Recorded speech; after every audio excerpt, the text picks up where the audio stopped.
The 4 miles of winding asphalt of Elkhart Lake, Wisconsin's MotoAmerica is a glacially carved jewel as it runs through the Kettle Moraine Forest.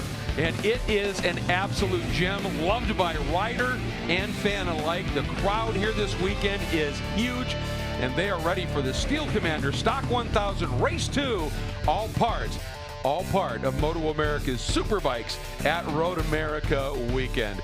And absolutely great. We are in Packer country, of course.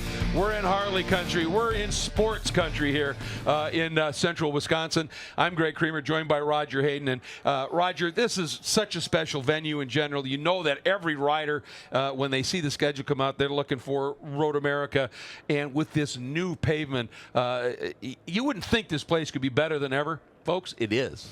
Just everybody loves this track. Like you talked about being the forest, it feels like you're really racing through the forest in some of the parts of the track. So, you know, it was one of my favorites. I know all the riders love it, and they have been raving about this new pavement that, you know, they, like you said, they didn't think it could get any better, but with the repave job, they loving it. And we saw track records fall in, first qualifying Friday afternoon, Saturday morning. But this morning in warm-up, folks, we had track records blown out. It is fast today. Here are the results from yesterday's first race. Ezra Bobier continuing a run. Great season on his Orange Cat Racing BMW. Travis Wyman, the pole sitter, finishing a solid second. I think one of the impressive stories was Cody Wyman joining his brother on the podium, the guy moving up from the Junior Cup bikes and filling in ably here and putting it on the podium. Caleb DeCarroll, Hayden Gillum, just a great lineup here. Let's take a look at some of the highlights from yesterday's race. You can see Travis didn't get the best start, and right away Ezra went for it. Caleb DeCarroll, his teammate, tucked into second, and then Travis, but Travis didn't wait long. Yeah, Travis knew Ezra had pretty good race pace, so early on in the race he's trying to take his shots whenever he could, but you know, Ezra was just, every time Travis would make a move, Ezra would come right back. There you see Ezra made the pass in, but overran a little bit. They drag race out. But again, Travis carrying enough speed, that wider entry into Canada Corner, was able to roll some speed. But in the end, it was Ezra Bobier out front with Caleb DeCarroll on his sixth. They got through there, but then Caleb, a little bobble right there, and here comes Travis. Yeah, just made a little mistake through there, and you see Cody now making the pass on Caleb there into the chicane. And Cody just doing an absolutely stellar job as sort of the second replacement for Brandon Bosch. Puts it on the podium, but for Ezra Bobier, what a start to the season he has had in this Steel Commander Corp Stock 1000 category. And as a result now, he has a 38-point margin over his teammate Caleb DeCarroll, but only 2 points clear of Hayden Gillum, the rider who swept both races at Barber. Travis Wyman right there in fourth, Nolan Lampkin, Taylor Knapp, Joseph Giannato, Jeff May, who is now retired, of course, and the absent Jason Waters fill out the top 9. But our pole sitter is, of course, Travis Wyman on the Travis Wyman Racing BMW, and our third member of our team, Lorette Nickel, has tracked him down. Well, Travis got second yesterday. He's looking for that win today. And Travis, any adjustments that you had to make today? I think we made a little bit different tire choice than yesterday. We were struggling with some front end grip. Really just want to get a better start and try to minimize the mistakes and hopefully get away. I feel like Ezra's got the pace, so we'll have to kind of see how the race shakes out towards the end.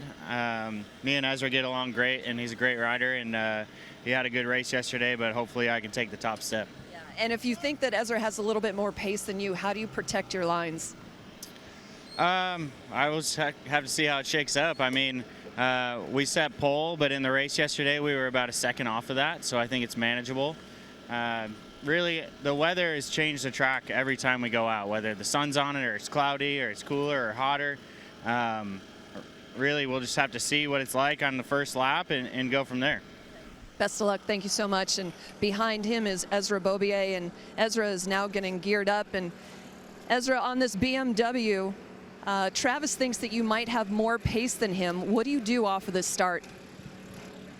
Sorry, one more time? What do you do off the start?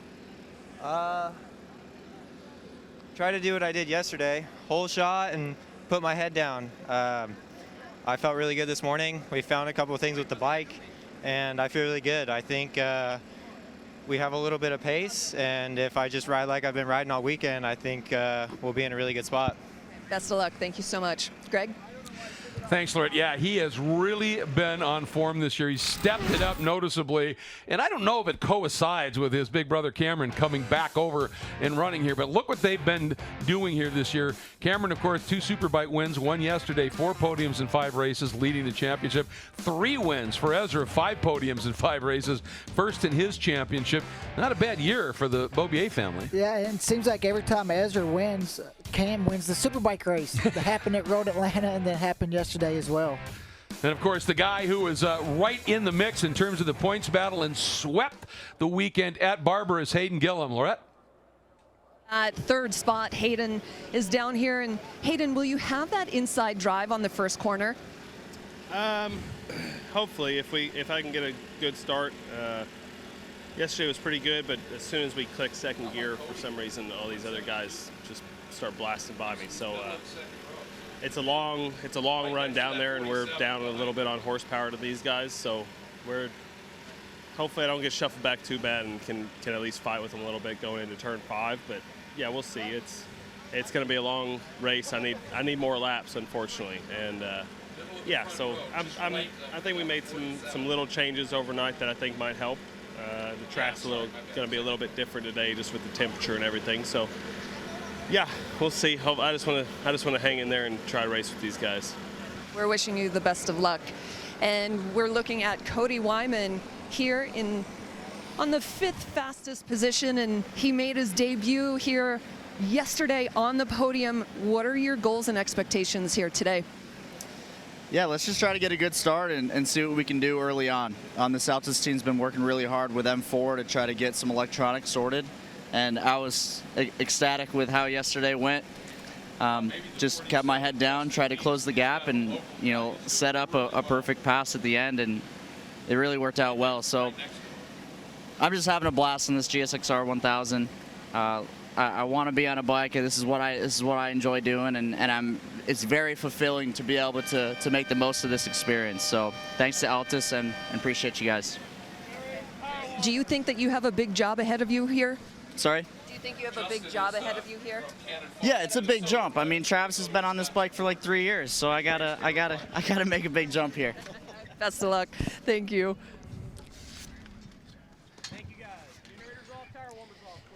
Local boy Justin Meest over here. Justin, you have this inside line here.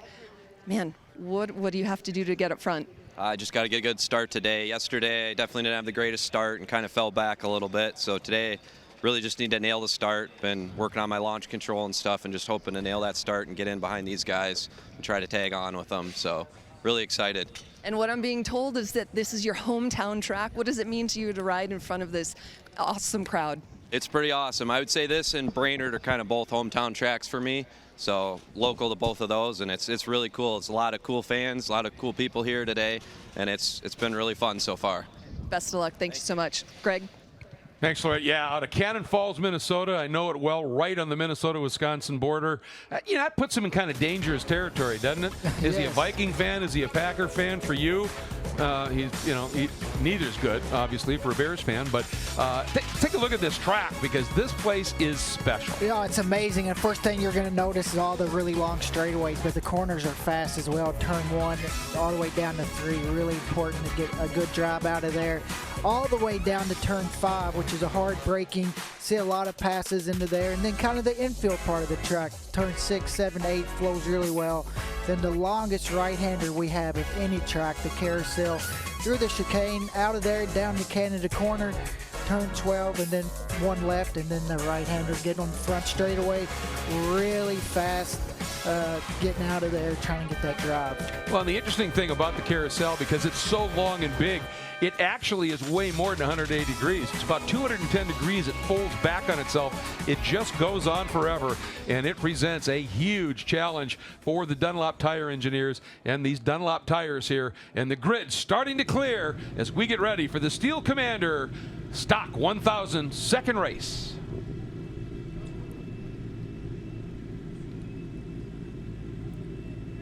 Steel Commander Stock 1000 coverage is brought to you by Steel Commander Corp, a leading steel building manufacturer offering expertise, innovation, and a dedication to quality.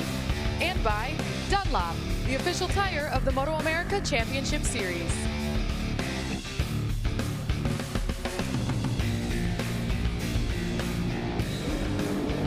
All right, we are ready as they are now heading out in the warm-up lap. And what are you expecting to see here, Roger, at the start, real quickly, before we get to the grid? I think you're going to expect to see Travis start taking his shots at Ezra again really early and try not to let Ezra kind of get in his rhythm and pull away. Maybe he might have learned some stuff yesterday, though, following Ezra. So we'll see. I've just got a feeling a lot of these guys are going to be trying to take their shots early. Certainly going to be an entertaining race. It was yesterday, no question about that. You know, it's going to be interesting to see whether Hayden Gillum has been able to find something for these guys.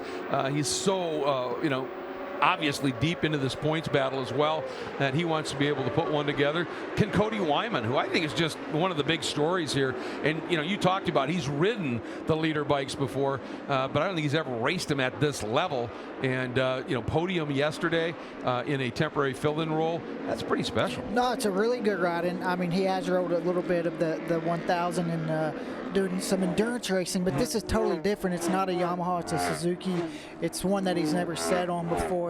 You know, endurance racing, the tanks are bigger and stuff like that, so it's really impressive. Last year he was in Junior Cup, and then this year stock 1000, so that's quite the jump. Yeah, it's a big change, and obviously very comfortable with it. Let's take a look at the starting lineup. Once again, Travis Wyman on pole with a 2:13.775 on the BMW. Ezra Beaubier alongside. You can see the margin there, but obviously Ezra was able to get the win yesterday in the Orange Cat BMW. Hayden Gillum, the Disrupt Racing Suzuki. Caleb DeCarroll, the Team Orange Cat BMW. Cody Wyman, again, just super impressive for Cody. And we take a look, Nolan Lampkin, who's shown good speed. He has a little snake bit yesterday. Joseph Giannato, Gabriel Da Silva in the Still Commander bike. Zach Schumacher, Zachary Butler. It's nice to see. I hope he can make the start, because that bike had a big blow up in the Superbike race yesterday. Tony Storniolo doing a nice job as well. Looking back at row 5, Aaron Reisinger, John Knowles, Tyler Jackson. Row 6, Manuel Segura, Bobby Davies, Michael Haynow on the Haynow Racing bike. And then going back again, just a huge field here. Got something on the order of 31 riders here. Jeremy Simmons, Stephen Dolipsky, Christian Guffey, Michael Butler, William Posty, who had a great ride yesterday, folks. Moved up about 8 spots during the race. Dan Dickerman, Stephen Shakespeare, always a favorite with the crowd. Stephen Olson, Tony Blackall, Jeff Gruber, Jason Grant starting in that 30th spot, and Robert Luce will be starting in the 31st spot. So big field. If you know, traffic could be a factor in this one too, Roger. It could be. I mean, really big field, and I think all these riders are just going to try to learn what from yesterday. And you know, a lot goes into this. This start's going to be huge, and you know, playing the draft, even in the big bikes, the draft can play a little bit of a part in it. Now these straights here are so long, absolutely. So see what's going to happen here. And there is Ezra Beaubier, and look at that, getting as close to that mark as he can be, but you don't want to run over that here, or a jump start penalty will be coming your way. As always, you'll see those red lights come on, and when they go off, it's race time. Steel Commander, stock 1000, race 2. Revs are up, lights are on, we're green! Really even start across those front 2 rows. Nolan Lampkin looked to get a rocket start, though, from that 3rd row. See what he's able to do. And once again, Caleb DeCarroll down to the inside. He might lead. No, it's Travis sweeping the outside, Roger. Yeah, great start by Travis. You can see him had his head down early, and even Caleb DeCarroll getting aggressive early. Yeah, I think Caleb, after he had an off in the first practice, and it's sort of set him back. And I think every session he's been out now, he's getting more and more comfortable. And right there, latched on to the back of Travis Wyman.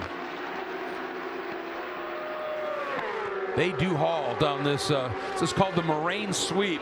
Incredibly long, fast straight, downhill braking zone. Nolan Lampkin, oh! Ezra made a mistake into 5. It looked like maybe he went back in extra gear, and so did Hayden Gillum. You could see when he let the clutch out, it looked like the rear end stepped out, like maybe he went back one more gear than he wanted to. Well, he has his work cut out for him now. He and Hayden trying to come up through the pack.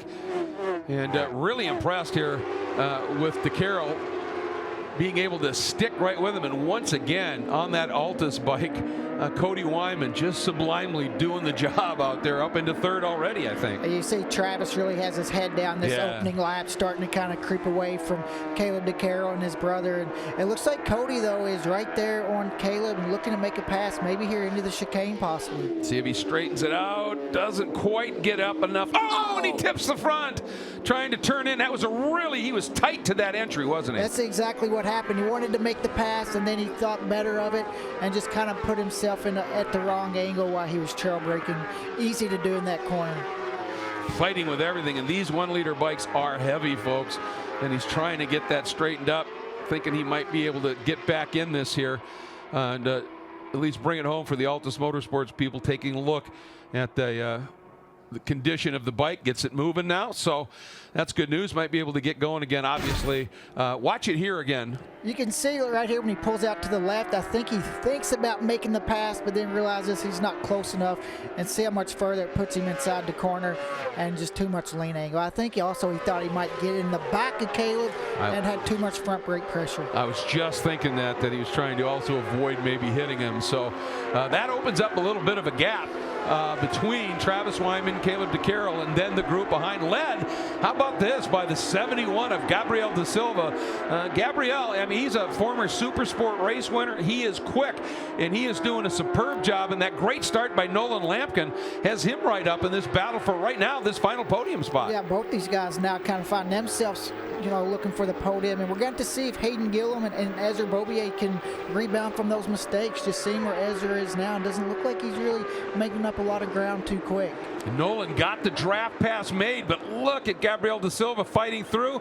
Is he going to try the undercut coming out of the corner? If you can get up along the inside into 6, you can make that one stick, and it's really difficult to fight it there, and so Nolan wisely just lets him sweep through.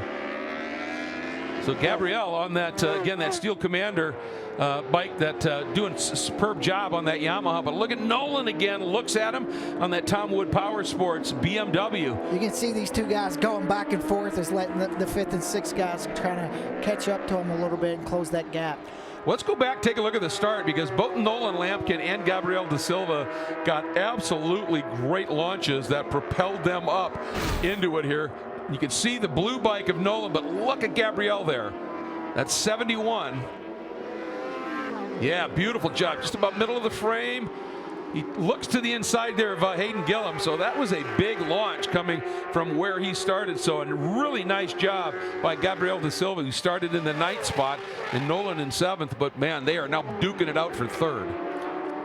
Now Hayden Gillum's kind of closed up right on the back of these two guys. Like we were talking about them going back and forth, looked like it kind of slowed them up a little bit, and Hayden's able to close that gap, and that's going to be important for him. Yes. Talking about a little bit how the Suzuki's a little down on top speed. Now he's going to be able to hopefully get a draft from these guys. And obviously he's in that points battle as well. He's able to get through on Justin Meest, who's the bike behind that trio right now as they pop up the hill. And Nolan Lampkin moves over. That gives a double toe to Hayden Gillum. And he's going to see now what he can do. See if he's going to be able to do anything with it. Swings way over to the inside, but not able to do anything. And Gabriel, just on that run up the hill, just was able to keep that momentum alive and leads into the turn. But I'll tell you what, how about Caleb DeCaro right now, who was just off of it the previous couple of days and has latched onto the back of Travis Wyman. There he is. I mean, he's staying within a second of Travis the pole sitter. Yeah, it looked like when he had that crash Friday morning, it kind of dinged his confidence a little bit, and I think in yesterday's race really helped him get those laps in and got that confidence back. As we see Hayden, looks like he was going to try to make a pass on the outside into turn 5.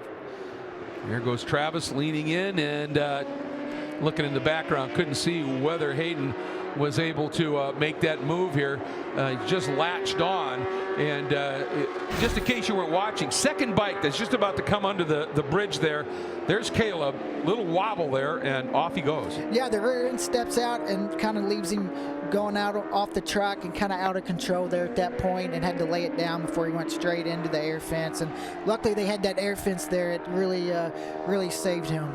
Yeah, they had talked about with the repaving here and the carousel, some of the other corners are so much quicker that they had to put something up, and fortunately had the ability. Look at that, Hayden has worked his way through that group and now leads over Da Silva, so that's 3rd and 4th. and not too far behind them still, though. There comes Nolan Lampkin, and with all that cut and thrust with those three up front, Justin Meest has closed back up a little bit, not too far behind Nolan Lampkin, and doing a really nice job. But Hayden, you know, obviously he's got a long way to go right now if he's got any hope of moving up and trying to catch those guys. But, you know, considering that bad start he had, third place and those points are crucial to him right now. And also for Travis Wyman, a 13.9, that's actually the stock 1000 race record. Jesus, this track has been so quick. He beat his own record. The race lap record was a 14.7 by Travis, and now he just lowered it. Just absolutely flat. And then Caleb DeCarroll breaks it again. It's a 2:13.8. So DeCarroll is finding his form. And it was interesting listening to him at Barber when he was up on the podium, but he was talking about just trying to make the adjustments from the Twins bike onto these big 1-liter bikes. And it was kind of like what we were talking about with Freddie and the Royal Enfield, is how much you have to get off the bike, and then you got to stand that bike up exiting to get it on the meat of the tire. So he's figuring it out. Yeah, and I think each race when he gets to ride against other guys like Travis Wyman, he gets to follow them and learn and see what they're doing. And you can obviously see he's really starting to pick it up. As you see Gabriel Da Silva going to try to pass Hayden in the 5. Can he hold it? Ooh, he stood him up. But look at Hayden, ran wide, but just gassed it and said, I don't want to lose anything more. But Nolan Lampkin, even there, able to take a little bit of an opportunity. But I tell you, that was a very aggressive pass by Gabriel. Yeah, very aggressive down into 5. Maybe the draft could have possibly sucked him in a little bit deep, but definitely got in there pretty deep. Now Hayden's got to do all this work again. He already got past these 2 guys. Now he's got to try to do it again. Yeah, and as we're watching this great duel here with Gillum, Da Silva, Lampkin, and Meest, the guy behind them, you don't even see him in the frame right now, is our points leader, Ezra Bobier. After that off on that number 16 Orange Cat BMW. Right now, Roger, he is 3.5 seconds behind Justin Meest. There it just comes into view there. That's the margin that your point leader is chasing, running 7th right now. Yeah, and it looks like something just looks a little off. Yeah. You know, his lap times are only 2:16. Yesterday, he did 14, pretty consistent in that race. So just seems like something is just a little bit off. We've seen him when he let the clutch out make that mistake into 5, and maybe there's something going on. So he's got to find something here and get after it. Oh, Nolan Lampkin is down. And it looks like he's mad at Gabriel Da Silva. Yeah, and Gabriel is obviously beside himself as well. And they're going over there. They're frustrated, they're upset, but they're also understanding here. But man, oh, DeCarroll again. He is closing. He's closed within a half second, by the way, at Travis. New track record at a 2:13.59. But man, these guys were having such a good run. Look at this battle for the lead. DeCarroll is closing it up, but let's go back quickly and take a look at that incident. And here it is into Canada. Corner. Just like Gabriel Da Silva, I think one thing for him, the draft and getting the big bike stopping, something that, you know, you're going to have to learn that it's different. It takes more to stop. You're coming in with more speed. Seen him almost kind of do that into turn 5, you know, with the big bikes, man. When this draft really brings you in, you got to really brake hard. You could see the bike moving around. It's just a little mistake. You see him right there kind of wiggle, like when he got on the brakes, the bike moved around a little bit and couldn't get it stopped. And I got to ask you here, watching that that replay, obviously Nolan turned in while he was there at that point. Do you think, you know, same kind of thing, maybe that happened with Corey, where he had to grab a little bit of brake or turn too much thinking he was going to hit him? Well, I think he just was in there too deep. And just plain just couldn't, you know, just a mistake. And also for Nolan Lampkin, he has no idea. Yeah. And Gabriel just came in there with too much speed and knocked him down. But I think the draft sucked him in a little bit, and something he'll learn. Talk about him moving up to the 1,000 this year. Just a little mistake. Yep, even you know, previous winners here in other categories, you continue to learn when you make a change of category.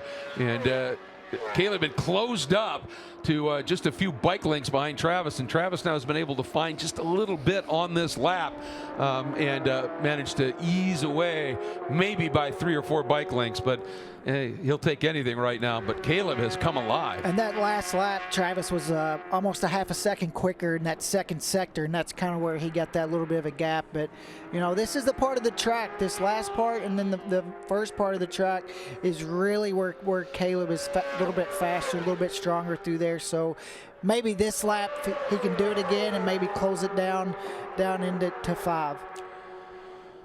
Now let's watch him here down into 1, and a little bit of compression as you would expect, breaking down into turn 1. Here's the margin that our leading duo have back to third place, Hayden Gillum. And Hayden now, after that incident with Gabriel Da Silva and Nolan Lampkin, has a fairly sizable margin back to the 47 of Justin Meast. And, you know, you hate to see it happen for the riders that got involved in it, but for Ezra Bobier, that's 2 spots, and that's 2 spots worth of points that he's going to take. That was definitely, you never want to see that happen, but it worked in his favor. You know, it's going to give him, he was running 7th, and looked like that's probably where he was going to finish. Now he's going to get 5th place points. It's going to be interesting to keep an eye now on the times between Justin Meast, who last lap ran a 2:16.1 to Ezra's 2:16.3, but Ezra is showing some pretty decent pace now in that first sector here, and starting to take maybe some of that time away, isn't he? I think he's figuring out whatever is going on. He's starting to figure out how to ride around it. Yep. And you know, you can see him getting faster. And that is Justin up front. That's the battle for 4th that is starting to brew just a little bit. The rider who spends a lot of time racing in this neck of the woods here at Road America out of Cannon Falls, Minnesota. Brainerd also his home, so he has 2 home tracks he gets to run on every year. He'll love that moment for sure. And up front, that margin, it continues to around the lap every time Travis and DeCarroll come by, right? It's a half second, but in spots it opens up, and in other spots it closes up. And it looks like this lap, actually, Travis has kind of pulled away a little bit more. We talked about Caleb having that off on Friday, hurt his ankle a little bit. Maybe that's starting to bother him. But one thing Caleb has really did today that's made a huge step that we've seen the last couple races is running wide on the brakes. We haven't seen that mistake out of him this race, so it's something, talk about him changing his riding style and learning this stock 1000 bike. He's made a huge jump in that area today. Well, and there are certain things you can fix with setup changes, but there are other things, you know, when you're riding a particular type of bike, you've just got to learn to ride it, don't you? Yeah, and he's learning, and now even they're just kind of pacing each other now. That last lap, Travis was about a half a second quicker.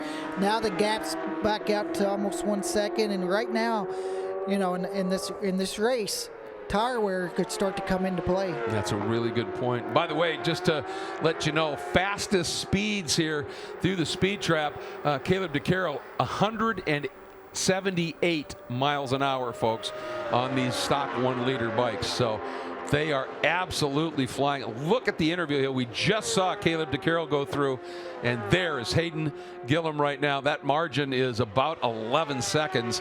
And, you know, right now Hayden running laps quicker for sure than Justin Meast and Bobier, but his best laps right now are about a second off of the guys up front. And right now, I think he knows he's not going to catch these 2 guys in the front. He has a big gap to the 4th place guy, and so now I think he's just kind of bringing it home and going to collect those points and not make a mistake.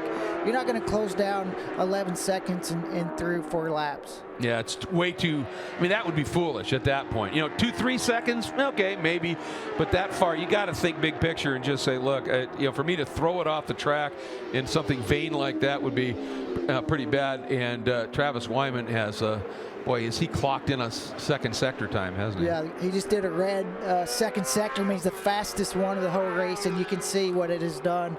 Just keeps kind of creeping away a little bit, a couple tenths a lap. And here you go, Hayden Gillum all by himself rolling through the chicane. And in the background, here's our battle, and their point leader late on the brakes, gets it done, and takes away 4th spot from Justin Meast. And again, this is a points preservation run for Ezra Bobier. He knows now that's probably about as far as he's going to get. But, you know, when you have something happen like what happened to him, at that point, you've got to just take the points you can get smartly. Yeah, and he's kind of in that position now where just kind of bring it home and collect the points that you can get. But he's seen the guys in front of him catching him, and that pass right there could come into play, the championship at the end of the year. Every point counts. You bet. We're on our last lap. You saw the white flag flying for Travis Wyman and Caleb DeCarroll. Hayden Gillum going through, and here is that battle. And Ezra Beaubier doing everything he could to fight back after that moment earlier. And Justin Meese just trying to hang with him here. And still in all for Justin Meese, that was a really stout performance for an independent rider up into the top 5 against this level of company. Yeah, it's got to be, for him, I think he has to be really excited about that top 5. Now he can kind of start moving his target maybe to the podium when we go to, other tracks. And Nielsen Racing, the team he runs for, Nielsen Industries, is a big deal in the northern states in the power sports industry. So he's got a really good sponsor, really good support, and I'm sure they're fielding a top-tier team. And Nielsen Industries knows what they're up to. So, and again, Ezra Beaubier now just he continues to run off onto that exit curve pretty noticeably down in 5. I wonder if he's just having a general braking issue. Yeah, and just running a little bit wide, and I think also just using a little more track, not really taking any risk from that point. But you see Travis Wyman, he opened this gap. That last lap was his fastest lap of the race headed toward the white flag. So he's getting faster as this race is going on, and you can see what it's done to the gap behind him. Well, and you heard when Lorette talked to him at the top of the show, folks, they were talking about tires, and he said, we've made a little adjustment on the tire that we're using. Looks to be paying off. And other adjustments as well. He's quite a bit quicker than he was yesterday, and also consistently. Yeah. Fell off a little bit yesterday, but today, like I said, his last lap was the fastest lap of his own race. Up through the tricky Billy Mitchell turn 13. And now folding it in, that run up through 14, climbing the mountain here at Road America. And Travis Wyman on the Travis Wyman Racing BMW crests the top. Checker flag waits, and he brings it home. Absolutely great run for Travis Wyman, and adds a win to the second place he got yesterday, and he is pumped. He should be pumped. That was an awesome ride. The last lap, too, 13.9 as well, so just really fast and consistent. Hayden Gillum there rounding out the podium there in third. So for Hayden, that was a really, really good one here, and earned the points that he could get at this point. And Beaubier, speaking of points preservation, fights back to 4th. Great run there. You can see Travis celebrating a little bit. And again, a shout out to Justin Meese, that Nielsen Industries Kawasaki. Just an absolutely great run for him here. But we understand that there's a couple of incidents that are under review by the officials, so we'll try and clue you in on those as we get word. But nonetheless, just look at that, some great sportsmanship there. And for Caleb DeCarroll, this might be his breakthrough here. And let's take a look here. First of all, again, it's the number 71 of Gabriel Da Silva down at a 5. Yeah, just can't get it stopped and just in too deep. I think also down into 5, that downhill braking's really hard. And he gets into Hayden. Hayden's lucky to stay up there to be able to see at the last second. If Hayden didn't pick his bike up, they both were going to crash there. They almost did there, didn't they? That was a pretty good touch. Hayden doing a great job. And then, of course, down into Canada corner, you can see there Gabriel looked over and was hoping he didn't have him go down. But then this moment. Yeah, in the Canada corner, again, just in too deep. Nolan Lampkin has no idea he's there, turns in the corner. If Nolan wasn't there, I'm not sure he'd make the corner. So, I'm sure the officials are probably going to have a talk with him. All right, so you can see both of them down there frustrated with each other. And unfortunate here, so that's part of the problem. But then they have a little come together, and you can see Nolan going, hey, I get it, but it's happened to me too. So, but that was it, and they were done. So you can see, but Nolan pretty hot over there at this stage. And I think what the issue was because he had walked away from the bike, got into the discussion with Gabriel Da Silva, and there is a certain point here where the officials deem you to no longer be actively involved in the race. And that's what they said happened, and they said, nope, you can't go back out and bring it around. And that's what this little bit of temper was about. And you know, when you crash, it's important to go to your bike immediately and try to pick it up. First thing, don't walk away. Yep. Go straight to the bike, pick it up, see if you can get back in the race. If you're in a safe spot, obviously, you don't want to be running out there. You know, they would understand that. But when you get into a long discussion, then walk away for a minute. That was what they decided. So this one is done. Steel Commander Stock 1000 Race 2. What a great ride by Travis Wyman, your winner on the BMW. Steel Commander Stock 1000 coverage is brought to you by Steel Commander Corp, a leading steel building manufacturer offering expertise, innovation, and a dedication to quality. And by Dunlop, the official tire of the MotoAmerica Championship Series. So quick question for you here, Roger. Could this be that light bulb weekend for Caleb DeCarroll, this race in particular? I believe so, just because he had a little, you know, an issue on Friday and he bounced back from it. And then today, you know, even his race pace today would have been, you know, good enough to win yesterday. So I think for him, he gets to learn a lot, and looks like those brakes. We've been talking about a lot of races, you know, getting the bike to stop. It really looked like he was really improving that this race, and that's just a big learning curve. He never made a mistake the whole race, No, and I think that's got to make him feel good moving on to the next round. Here are the red flag rules, and you know, some of the issues here is you know, you would regrid position at time of the flag, must have completed 75% of the leader, must be actively competing and medically fit, and that was the issue here for those two guys. But the bigger issue was the reason that they did not let them get their bikes and take them back out on track was there was fuel leaking everywhere. And you know, look at that. And the workers, they can't necessarily tell which bike the fuel's coming from. And the first thing is always safety. That's a fire hazard. So they just said, let's clear everybody away here. And that's why they were a little bit frustrated, I'm sure, at the end. But now we go to the other end of the spectrum, onto the podium. And Travis Wyman, after putting it on pole but ending up second to Ezra Beaubier yesterday, completes the run today and puts it up on top of the box. And you could see Travis had to, you know, he had a different look to him today. He did. Even on the grid, you know, he meant business, and he went out there and put on a show. Yeah, there was some fire there, wasn't it? All right, here we go. Travis Wyman. And there you can see the margin over Caleb DeCarroll. Caleb riding on the Orange Cat BMW. Then Hayden Gillum third on the Disrupt Racing Suzuki. Good points for him. Ezra Beaubier, good fight back to some points on the Orange Cat BMW. Justin Meest, just an impressive ride up into the top five. Zachary Butler, superb. Obviously, they got that bike fixed after that big motor lunch yesterday, and he came back for a top six. Zachary Schumacher, Aaron Reisinger, and Michael Haynow completes your top nine. And with that, let's head down to our podium. And Lorette.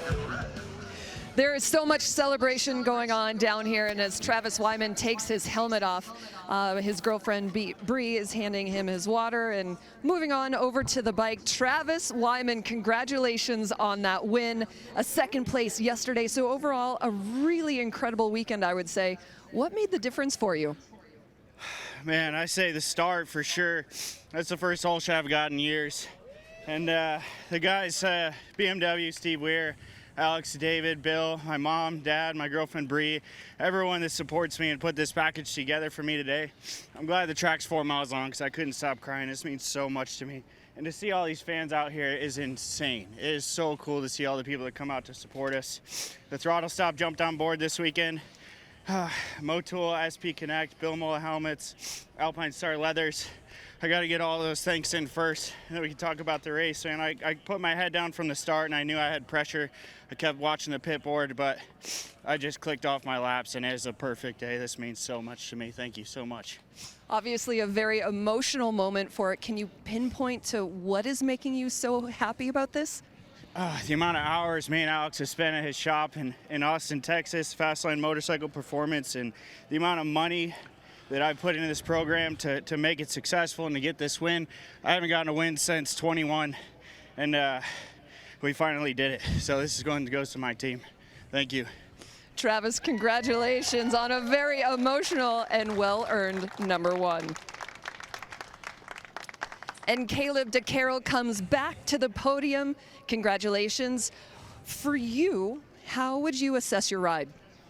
Oh, it was really good. I mean, I had a huge crash at the beginning of the weekend, so for me, all weekend has just been kind of damage control and see what we can do. My ankle's been killing me, so just getting through these races and trying to get points. That's the main goal, and just super thankful to my team, Kirk, and all those guys. Just got the. I mean, I pretty much destroyed the bike on Friday, so they had a lot of work to do. Huge thank you to those guys, Kirk, Nick. Just everybody on the team for busting their butt to get my bike back together for these races. It was amazing just to get back out there and to do a fourth yesterday and second today was crazy for how our weekend started. So super stoked. Huge thank you to Orange Cat Racing, MotoWorks, 1833 CJ Noah's, Bitcoin Bandit, Bell Helmets, and Dine Easy Leathers. Thank you guys for everything, and yeah, we'll see you at the next one. Caleb DeCarroll, congratulations on second place. And Hayden Gillum has his baby with him. And Hayden, you had a pretty scary incident on track where you came into contact with 71. How did you repair that situation? Yeah, he was riding like an idiot, honestly. Like, I don't know what he's doing, but he's just dive bombing everybody, and he ended up taking him and Nolan out, and so that sucks for Nolan. It's okay, buddy. But yeah, it was man, it was a. I'm happy to be up here. That's all I gotta say. It was a tough race, and we're down on horsepower quite a bit, and you can tell. So yeah, it makes these kind of tracks really tough. And I had tons of speed on the infield, but you know they were dive bombing me coming in there, and it was frustrating early on. But yeah, I can't thank the Disrupt guys enough. Mark and Jose and Rob and Jesse and Brett and Danny, everybody worked so hard on this, and I'm glad that I can give them podiums. And yeah, I got my boy here with me, and he loves being up here in front of the camera, so it's cool. I love my wife, and she gets to be here and lets me do all this, so it's awesome. Hayden Gillum, congratulations, down on horsepower, but still on the podium, guys. Yeah, just a great ride, a recovery ride for Hayden. Same for Ezra Bobier, both of them having to come back and earning the best they possibly could in terms of points. Let's take a look at some highlights, Roger. And it all kicked off with a really good start today by Travis. Yeah, great start by Travis. You could tell going in that first corner he wasn't going to be denied. You see the third rider in your screen there. Ezra Bobier makes a mistake down into turn 5. Yep, just got it a little wrong. And then, of course, Cody Wyman here just tipping it, trying it a little bit too much, maybe an aggressive pass in. And then we were watching this. That's the 71 of Gabriel De Silva getting down and inside, standing Hayden up, and then Gabriel again down in the Canada corner. A late move, and took them both out and put their days on hold.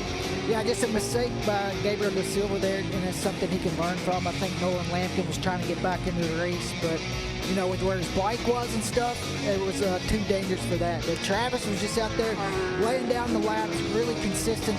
Caleb DeCarroll actually there closed up with a couple laps ago, breaking the race record and the outright track record. But Travis Wyman would not be denied today. No, Travis had it covered, but Caleb, man, I think he's going to be delighted. He leaves here with that outright track record, and I think this was a great moment for him. You know, especially riding with an injury and the like. That's just great. So as you take a look now at the points, Ezra, you know, still has the lead certainly, but Caleb has closed it up. Travis has closed it up a little bit. Hayden Gillum hanging right in there.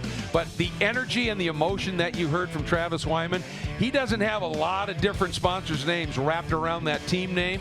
It's Travis Wyman Racing, and he's been after this for a long time. And I loved his line. I'm glad it's a long track. I couldn't stop crying. Congratulations, Travis. Welcome back to the top of the box.